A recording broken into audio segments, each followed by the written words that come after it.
श्री गणेशाय नमः। मंगलमूर्तये नमः। हाँ तो छात्रों, कल हम लोग वाजस्नेयी प्रतिशाख्य ग्रंथ में 2 सूत्रों का अध्ययन किए थे। प्रतिशाख्य शब्द की व्युत्पत्ति के बारे में समझे थे। तो जो 2 सूत्र का हम लोग अध्ययन किए थे, प्रथम सूत्र था स्वर संस्कारयोः छंदसि नियमः और दूसरा सूत्र था लौकिका नाम अर्थपूर्वकत्वात्। उसी क्रम में आज हम लोग तीसरे सूत्र का अध्ययन करेंगे। सूत्र में ध्यान देंगे। न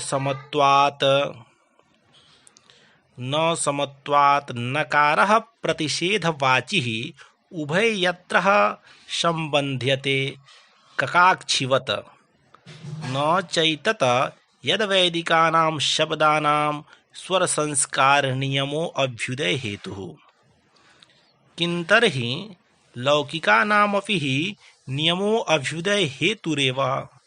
कुतः? समत्वात् तुल्यत्वाच् शब्दानां य एवः वैदिकास्त एवः लौकिकास्त एवः तेषामर्था इति। अतो यदुक्तं वैदिकानामेव स्वर संस्कार अभ्युदय हेतु रीत्येतन् समत्वात्। अब सूत्र में ध्यान देंगे। नकारः प्रतिषेधवाची, प्रतिषेध का वाचक न शब्द कौवे की आँख की तरह दोनों ओर लगता है। इन सूत्रों के साथ यह कहना युक्त नहीं है कि वैदिक शब्दों के स्वर और संस्कार का नियम अभ्युदय का हेतु है। लौकिक शब्दों का नियम भी अभ्युदय का हेतु ही है। कैसे? समत्वात्, समान होने से, वैदिक और लौकिक शब्दों के तुल्य होने से। अब जो वैदिक शब्द है वही लौकिक शब्द है, वे ही उनके अर्थ है।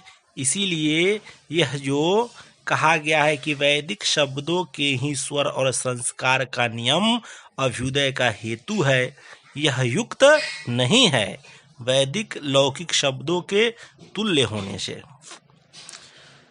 तो अब आगे एक सूत्र है स्याद्वा अमनाय धार्मित्वाच् छंदसि नियमः।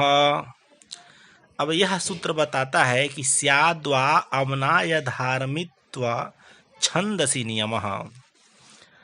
अमनायो वेदः तस्यः धर्मः आम्नाय धर्मः। अम्नाय धर्मो विद्यते यस्य शब्दग्रामस्य स अम्नाय धर्मिः तस्य भावः अम्नाय धार्मित्वम् स्याद् आम्नाय धार्मित्वात् स्याद्वा भवेत्वा छंदसि शब्दानां स्वर संस्कार नियमो अभ्युदाय महते स्याद्। छंदसि नियमो महोदयः कथं दाम्नाय धार्मित्वं नाम आह अम्नाय क्रियार्थो यज्ञार्थश्च तद्यथाः ब्राह्मणं विद्यार्थवादरूपं मंत्रस्तु कर्मांगभूत द्रव्य देवता स्मारकः मंत्रेण स्मृतं कर्म कर्तव्यमिति नियमार्थवचनम्। मंत्रस्तु यदि मानागपीश्वरतो वर्णतो वा हीनो भवति अथः कर्मा समृद्धि न केवलं कर्मा समृद्धि किन्तर्हि दुरिष्ट हेतु प्रत्यवायः स्यात्। उक्तञ्च मंत्रो हीनः स्वरतो वर्णतो वा मिथ्या प्रयुक्तो न तमर्थमाह शवागवज्रो जजमानं हीनस्ति यथेन्द्र शत्रुः स्वरतो पराघात इति। दुस्सयुक्त मंत्र विषय निंदार्थवादः तथा स्वाध्याय विषय फलार्थवादो भवति। घृतकुल्या मधुकुल्या पितॄन् स्वधा अभिवहन्ति इति न तु लौकिकानां शब्द विषयमिदं किंचिद दुपलभ्यते अतः स्वर संस्कारयो छंदसी नियमः महोदय इति। अब ये उबट भाष्य के साथ साथ अर्थ सूत्र में अर्थ समझेंगे। अमनाय वेदः, अमनायुः वेदः तस्य धर्मः अमनाय धर्मः। अमनाय का अर्थ है वेद, उसका धर्म अमनाय धर्म, अमनाय धर्म है। जिस शब्द समूह का वह है अमनाय धर्म ही, उसका भाव अमनाय धार्मित्व। उस अमनाय धार्मित्वात् से छंदसी वेद के विषय में शब्दों के स्वर और संस्कार का नियम महान अभ्युदय के लिए है। स्याद्वा है, वेद के विषय में नियम महान अभ्युदय का हेतु है। अमनाय धार्मित्व है क्या वस्तु बतलाते हैं। वेद अर्थात अमनाय क्रिया के लिए और यज्ञ के लिए है। जैसे ब्राह्मण विधि और अर्थवाद रूप है, मंत्र तो कर्म के अंगभूत द्रव्य और देवता का स्मारक स्मरण कराने वाला है। मंत्र के द्वारा स्मरण कराए गए कर्मों का अनुष्ठान करना चाहिए, इस नियम के लिए विधान है। अर्थात इस प्रकार विधान है कि कर्म के द्रव्य और देवता का स्मरण मंत्र के द्वारा कराना अनिवार्य है। यदि अन्य उपाय से द्रव्य और देवता का स्मरण कराया जाए तो कर्म निष्फल होगा। मंत्र तो यदि स्वर की दृष्टि से अथवा वर्ण की दृष्टि से थोड़ा सा भी त्रुटिपूर्ण हो जाए तो कर्म की अपूर्णता रहेगी। केवल कर्म ही अपूर्णता ही नहीं रहेगी, अपितु अशुद्ध याग के अनुष्ठान के कारण हानि भी हो सकती है। जैसे उदाहरण स्वरूप ऊपर जो कहा गया है, मंत्रो हीनः स्वरतो वर्णतो वा मिथ्या प्रयुक्तो न तमर्थमाह शवाग वज्रो जजमानम हीनस्ति यथेन्द्र शत्रु स्वरतो पराघात। जो मंत्र स्वर या वर्ण से हीन होता है वह मिथ्या रूप से प्रयुक्त होने के कारण अभिष्ट अर्थ को नहीं कहता, वह वागवज्र बनकर जजमान को ही विनष्ट कर देता है। जैसे स्वर के अपराध से इंद्र शत्रु पद जजमान वृत्र का ही विनाशक बन गया।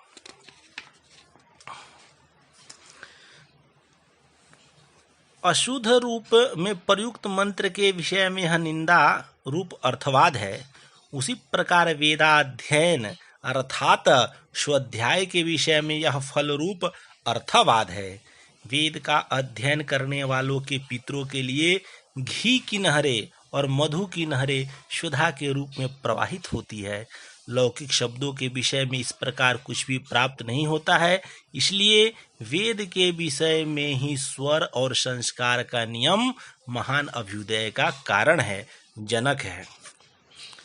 तो छात्रों, अभी शंका उत्पन्न हुई थी कि जो स्वर संस्कार छंदसी नियम है, ऐसा जो वेद में ही जो कहा गया, तो उसमें शंका हुआ था या न समत्वात्, अर्थात न समत्वात् का मतलब यह वैदिक और लौकिक दोनों के लिए सिद्ध की गई थी। पुनः बात यहाँ आकर के सिद्ध हो गई कि जो स्वर और संस्कार का जो नियम विशेष अभ्युदय प्राप्ति के लिए होती है वह वेद में ही है, लौकिक शब्दों में नहीं है। आगे का सूत्र है यत्तन्ना एवं स्वर संस्कारो छंदसी विषय प्रतिज्ञातौ छंदो विषय फलोदय फलावित्यवर्थाय अधुना शब्द स्वरूप जिज्ञापयिषेदमाह यत् न ज्ञायते शब्दस्य कारणभूतं तत् वाच्याः इति सूत्रशेषः। इस प्रकार वेद के संबंध में प्रस्तुत किए गए स्वर और संस्कार वेद में महान अभ्युदय रूप फल को प्रदान करने वाले होते हैं, इसमें कोई संशय नहीं है। यह निश्चय करके अब शब्दों के स्वरूप को बतलाने की इच्छा से इस सूत्र को कहते हैं शब्द का कारण। यत शब्द सूत्र में देखेंगे, यत जो को अर्थात शिष्यों को, न नहीं ज्ञात है, तत उसको कहेंगे। यह जो सूत्र है, यत न तत, जो शिष्यों को ज्ञात नहीं है उसको आगे अब सूत्रकार कहेंगे। तो क्या कह रहे हैं, वायु खात, आगे सूत्र है वायु खात। वायु कारणभूत शब्दस्य सच खात आकाशात उत्पद्यते है। वायु शब्द का कारण है और वह खात आकाश से उत्पन्न होती है। वायु शब्दस्य कारणं सच आकाशदुत्पत्तिः आकाशाद् वायुः इति श्रुतेः, ऐसा श्रुति में प्रदान होता है। तो छात्रों, आज की कक्षा यहीं तक रहेगी। पुनः आगे कक्षा में और आगे पाठ चलेगी। आज 4 सूत्रों का व्याख्या सहित, हिंदी अर्थ सहित आप समझे हैं। कहीं कोई दिक्कत हो तो पूर्व की भांति आप कमेंट करके व्हाट्सएप के माध्यम से या कॉल के माध्यम से पूर्व की भांति शंका का समाधान करते रहेंगे। धन्यवाद।